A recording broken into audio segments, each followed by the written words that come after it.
C'est elle qui nous a rassemblés, c'est elle qui nous a unis. Elle sera avec nous pour pousser cette liste. Marine Le Pen, notre présidente.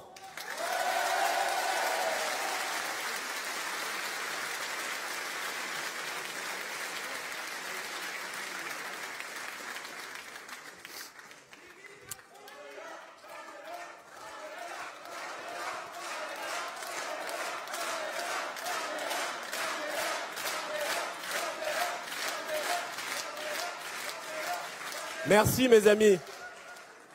Merci mes amis, soyez-en certains. Je mesure aujourd'hui la responsabilité qui est la mienne. Je mesure l'importance de la mission qui m'a été confiée par notre présidente et par notre mouvement. Cette mission, vous l'avez vu, nous avons une formidable équipe pour la mener, avec nos parcours, avec nos histoires, avec nos horizons, y compris géographiques différents. C'est, je crois, véritablement toute la France qui est représentée parmi ces 12 candidats et qui le sera au sein de cette liste de rassemblement.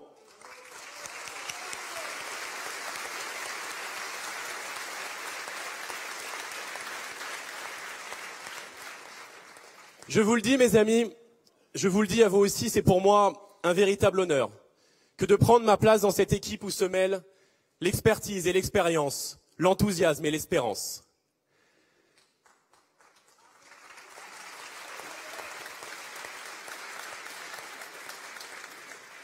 Si nous nous sommes réunis, si nous nous sommes rassemblés, c'est pour mener ce combat ensemble.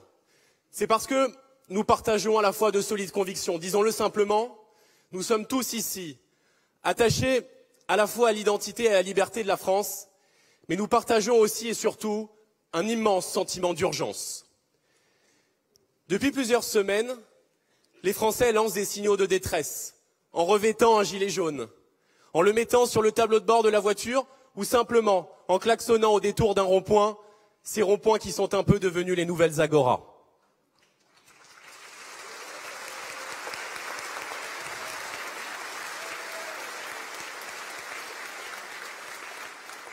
Cette éruption du peuple dans le débat public fait peur à certains, eh bien pas à nous.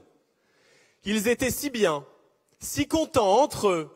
Eh bien tout cela, mes amis, c'est fini, car le peuple veut à nouveau pouvoir de décider de son avenir.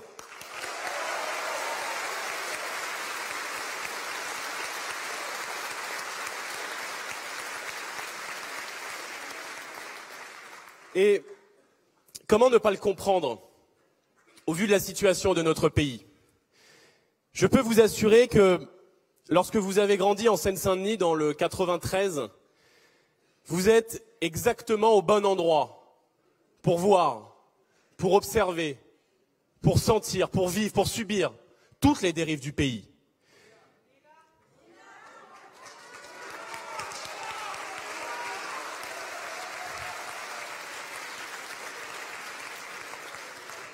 La délinquance, bien sûr, que j'ai vue au pied de mon immeuble et parfois jusque dans ma cage d'escalier.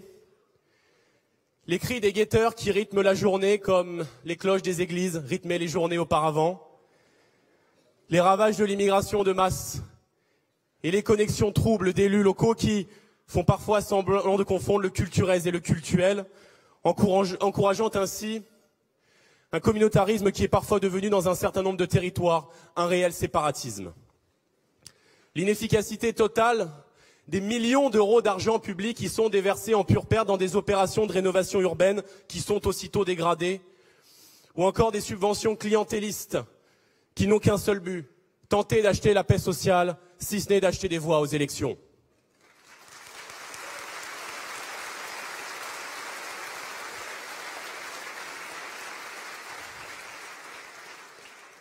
Le terrorisme, enfin, que j'ai vécu chez moi, confiné en 2015 dans mon immeuble, lorsque les forces de l'ordre ont donné l'assaut contre les terroristes du Bataclan à Saint-Denis, dans le quartier où j'ai grandi.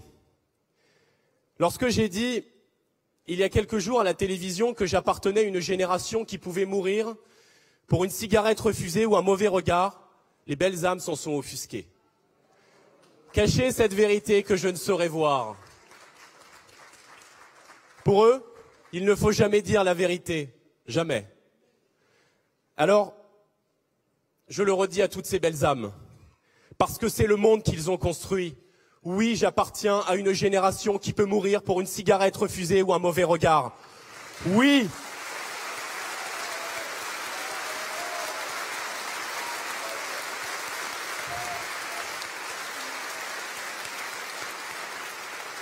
Oui, j'appartiens à une génération qui peut mourir sur un trottoir, dans un RER, dans une salle de concert ou sur les terrasses d'un café. Oui, j'appartiens à cette génération, mes amis.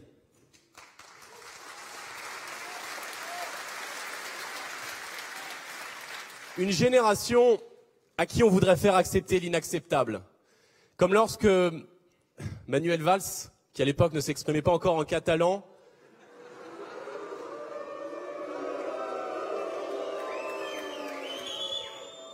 était venu expliquer à des lycéens que les jeunes Français doivent s'habituer à vivre durablement avec la menace d'attentats. Voilà ce qu'est pour eux la fameuse résilience de la résignation.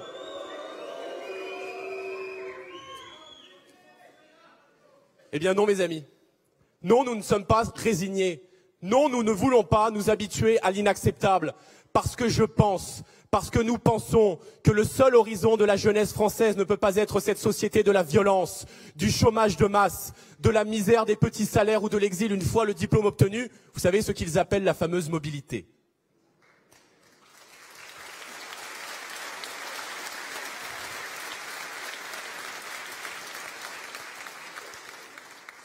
Notre jeunesse, cette jeunesse de France à laquelle j'appartiens, elle a envie de lutter. Elle a envie de se battre pour son avenir. Cette jeunesse de France à laquelle j'appartiens, elle a des rêves plein la tête et la vie devant elle. Et ces rêves, elle les voit en bleu, blanc, rouge et elle veut les réaliser ici, chez nous.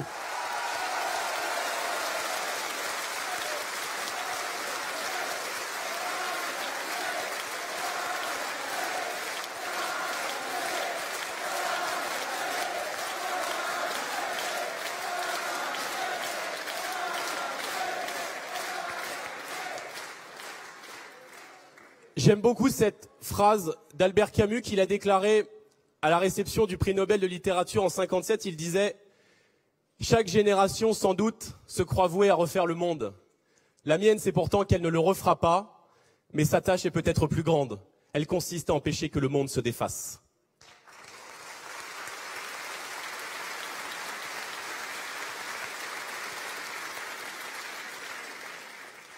Et c'est aussi pour empêcher que notre France se défasse.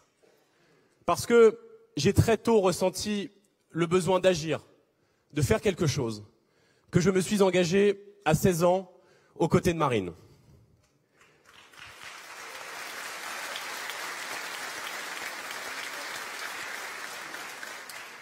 À travers les réunions publiques que j'ai pu tenir dans toute la France, à votre rencontre, je me suis rendu compte en fait que ce que j'avais vécu en Seine-Saint-Denis trouvait un écho partout. Dans les campagnes abandonnées où les agriculteurs souffrent, dans les villes livrées à la paupérisation, à l'insécurité, dans les territoires délaissés où tout ferme, les usines, les commerces, les bureaux de poste, les maternités, les gares. Dans cette France, finalement victime de toutes les politiques imposées par Bruxelles, de la casse des services publics de proximité à la fameuse concurrence internationale déloyale, en passant bien sûr par la relocalisation des fameux migrants. Ces migrants que M. Macron et la Commission européenne veulent imposer dans nos villes et nos villages contre l'avis des Français.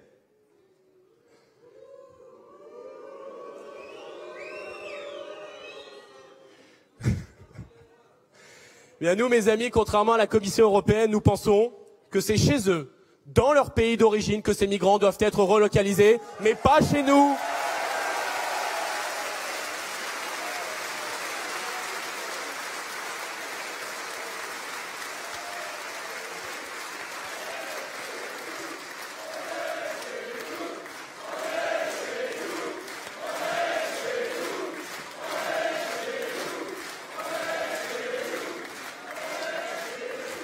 Nous, contrairement à la Commission européenne, nous considérons que les Français doivent être prioritaires chez eux, parce qu'ils sont chez eux.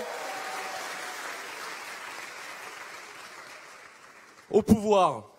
Et nous, contrairement à la Commission européenne et à M. Macron, nous ne dépenserons pas le moindre euro pour accueillir des migrants tant qu'un seul Français dormira dans la rue ou ne mangera pas à sa faim en fin du mois.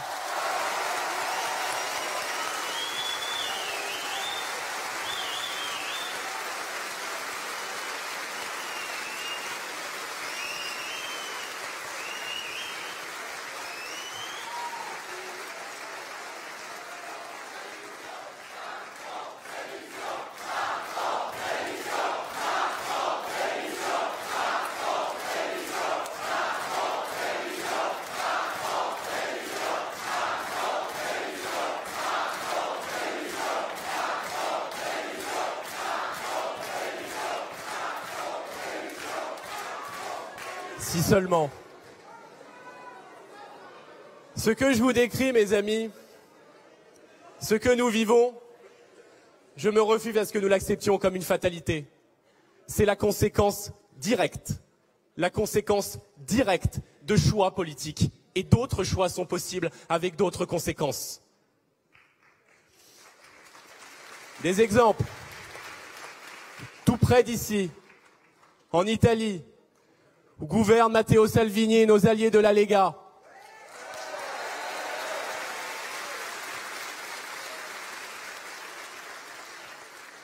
« 95% de débarquement de migrants de moins par rapport à l'année précédente.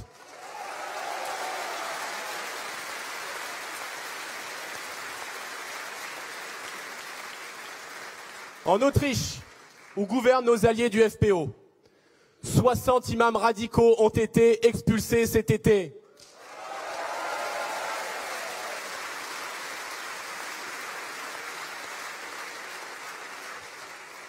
En Italie encore, le refus du gouvernement de valider les accords de libre-échange signés par l'Union européenne. Oui, mes amis, une autre politique, une politique courageuse est possible pour protéger nos frontières, pour protéger nos entreprises, pour protéger nos emplois, pour protéger notre agriculture, pour déclarer la paix fiscale et défendre les plus faibles. C'est possible.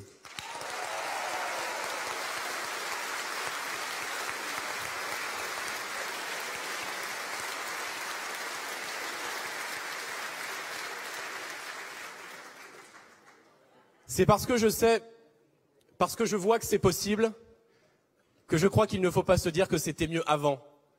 S'enfermer dans une sorte de nostalgie qui, certes, nous paralyse, peut paraître agréable, mais je crois qu'il faut au contraire avancer. Avancer en nous disant que ça sera mieux demain. Parce que ce demain meilleur, je crois vraiment qu'il est désormais là, à notre portée. À nous de le saisir.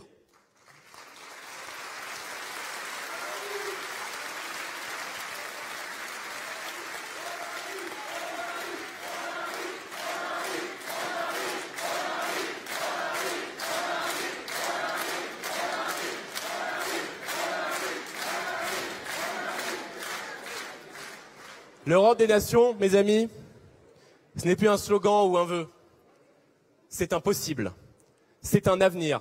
Et c'est l'avenir que nous sommes en train de bâtir.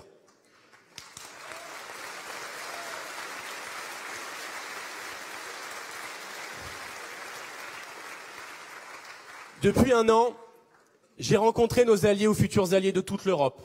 Italiens, Espagnols, Autrichiens, Belges. Et j'ai vu partout cette même flamme, cette même envie, cette même espérance, ce même sentiment que nous sommes en train de construire quelque chose ensemble, que le moment est venu, que le réveil des peuples a sonné.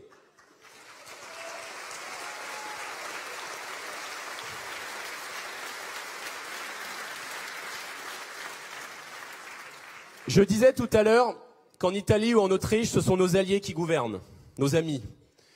Mais en réalité, ce ne sont pas Salvini ou Strache qui gouvernent, ce sont les peuples.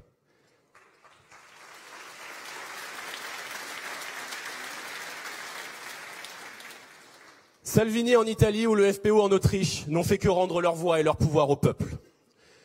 Je reconnais que vu d'ici, ça fait un peu bizarre. Car nous vivons en France dans une démocratie confisquée, partielle. Le mode de scrutin prive la majorité des Français de représentation et donc d'une expression légitime.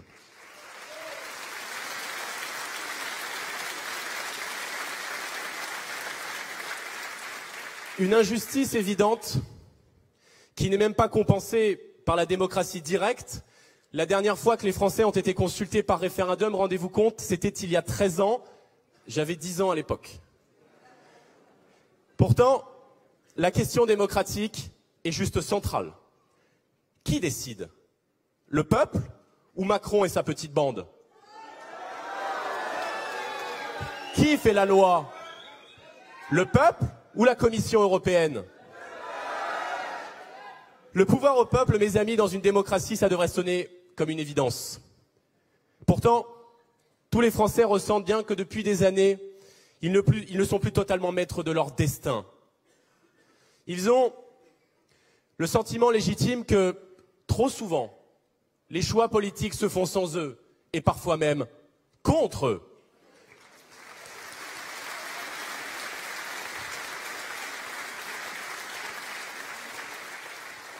Oui, mes amis, non seulement ils gouvernent sans le peuple, mais en plus, à l'instar de M. Macron, ils gouvernent contre le peuple.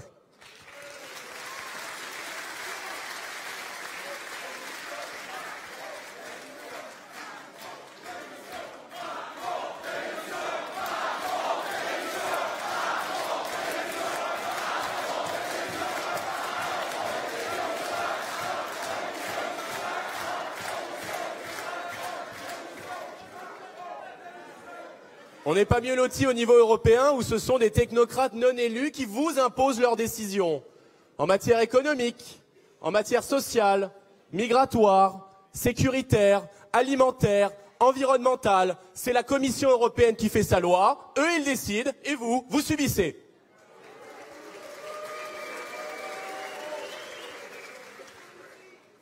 Le peuple doit pouvoir décider, mes amis.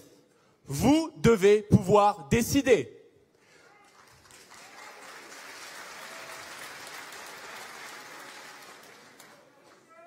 Je crois que le moment est venu, mes amis, d'en finir avec l'arrogance de ceux qui prétendent savoir mieux que vous ce qui est bon pour votre avenir. Je crois que le moment est venu d'en finir avec ces commissaires européens que vous n'avez pas élus, que vous ne connaissez même pas et qui régent votre vie. Gagner demain, ce n'est pas une option, c'est une nécessité. Et je le disais tout à l'heure, c'est même une urgence.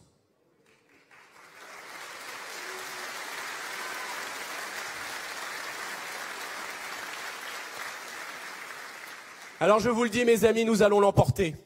En France, en arrivant en tête le 26 mai prochain, en Europe, avec nos alliés actuels et futurs, en imposant le retour des peuples et en imposant le retour des nations en Europe.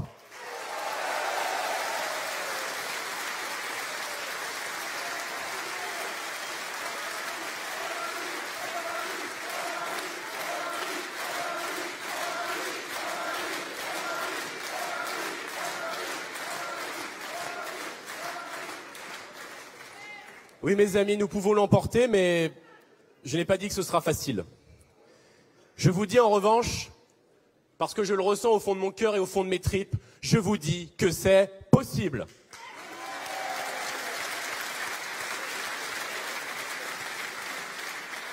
Alors, mes amis, cela signifie que ça ne dépend plus que de vous. De moi, un peu, de nous tous, en fait.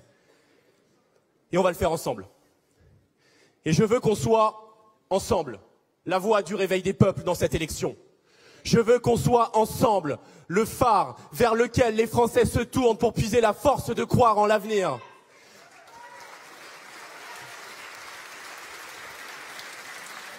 Nous avons, mes amis, 4 mois. Nous avons 4 mois pour faire campagne. Nous avons 4 mois pour transformer la colère en espérance. Nous avons 4 mois pour transformer cette révolte populaire en une révolution du bon sens. Nous avons 4 mois pour convaincre. Parce que le soir du dimanche 26 mai, je veux que Castaner ait les larmes aux yeux en voyant arriver les résultats des bureaux de vote au ministère de l'Intérieur.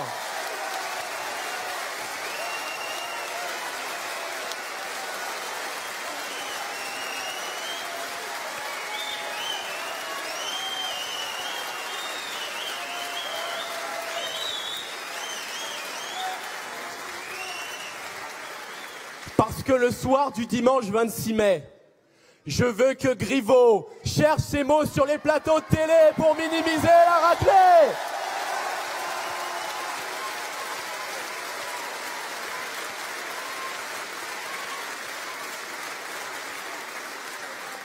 Parce que le soir du dimanche 26 mai, mes amis, je veux que Macron, mais aussi que Juncker, que Merkel comprennent que c'est fini, que les peuples sont de retour.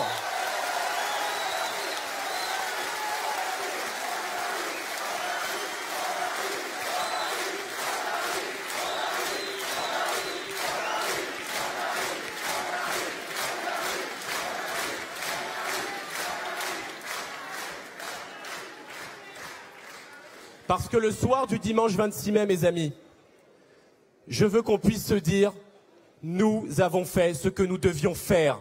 Nous avons rempli notre rôle. Nous avons accompli notre devoir, donner le pouvoir au peuple. Vive le peuple français, vive les nations libres, vive la République et vive la France.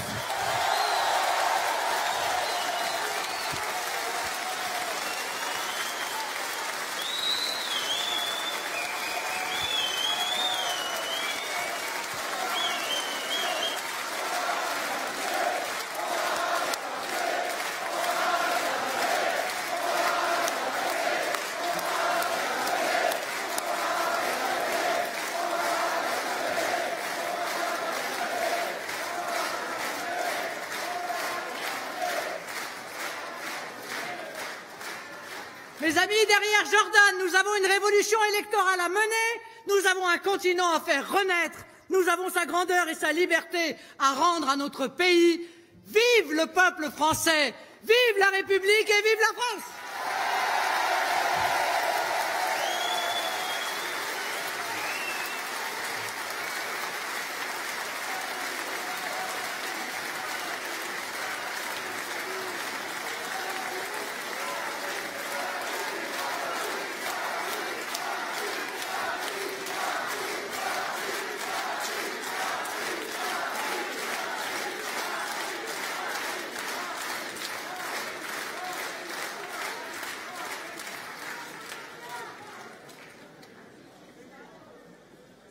Vous êtes tous en forme?